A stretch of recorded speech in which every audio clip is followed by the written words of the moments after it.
தற்போது ஒரு அண்மைச் செய்தி வெளியாகியிருக்கிறது. வங்கக்கடலில் நிலவி வந்த காற்றழுத்த தாழ்வு மண்டலம் ஆழ்ந்த காற்றழுத்த தாழ்வு மண்டலமாக தவழ்ந்து டிட்வா என்கிற புயலாக வலுப்பெற்றுள்ளது. இதற்கு முன் உருவாகிய சென்யார் புயல் தற்போது வலுவிழந்துள்ளது. இதனையடுத்து சென்யார் புயலுக்காக தமிழகத்தில் எந்த பாதிப்பும் இல்லை என எதிர்பார்த்த நிலையில் அப்போது வடகிழக்கு பருவமழை இல்லையா என்று எதிர்பார்த்த மக்களுக்கு ஒரு நற்செய்தி. டிட்வா என பெயரிடப்பட்ட ஒரு புயல் உருவாகியிருக்கிறது. இது மேலும் மேற்கு வடமேற்கு திசையை நோக்கி நகர்ந்து புதுச்சேரி இடையே கரையை கடக்கும் என எதிர்பார்க்கப்படுகிறது. இதனால் கடலூர் மாவட்டத்தில் அதிக கனமழை பதிவாகக்கூடும் என எதிர்பார்க்கப்படுகிறது.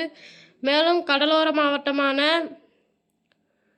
வடகடலோர மாவட்டமான நாகப்பட்டினம், மயிலாடுதுறை, கடலூர், விழுப்புரம், செங்கல்பட்டு, சென்னை, காஞ்சிபுரம், திருவள்ளூர் ஆகிய கடலோர மாவட்டங்களில் அதிக கனமழை பதிவாகக்கூடும் என எதிர்பார்க்கப்படுகிறது. இது மேலும் 17 கிலோமீட்டர் வேகத்தில் மேற்கு வடமேற்கு திசையை நோக்கி நகரும் என்றதால் இது திங்கட்கிழமையன்றே புதுச்சேரி இடையே கரையை கடக்கும் என எதிர்பார்க்கப்படுகிறது. இப்புயலின் பெயர் டிட்வா என பெயரிடப்பட்டுள்ளது.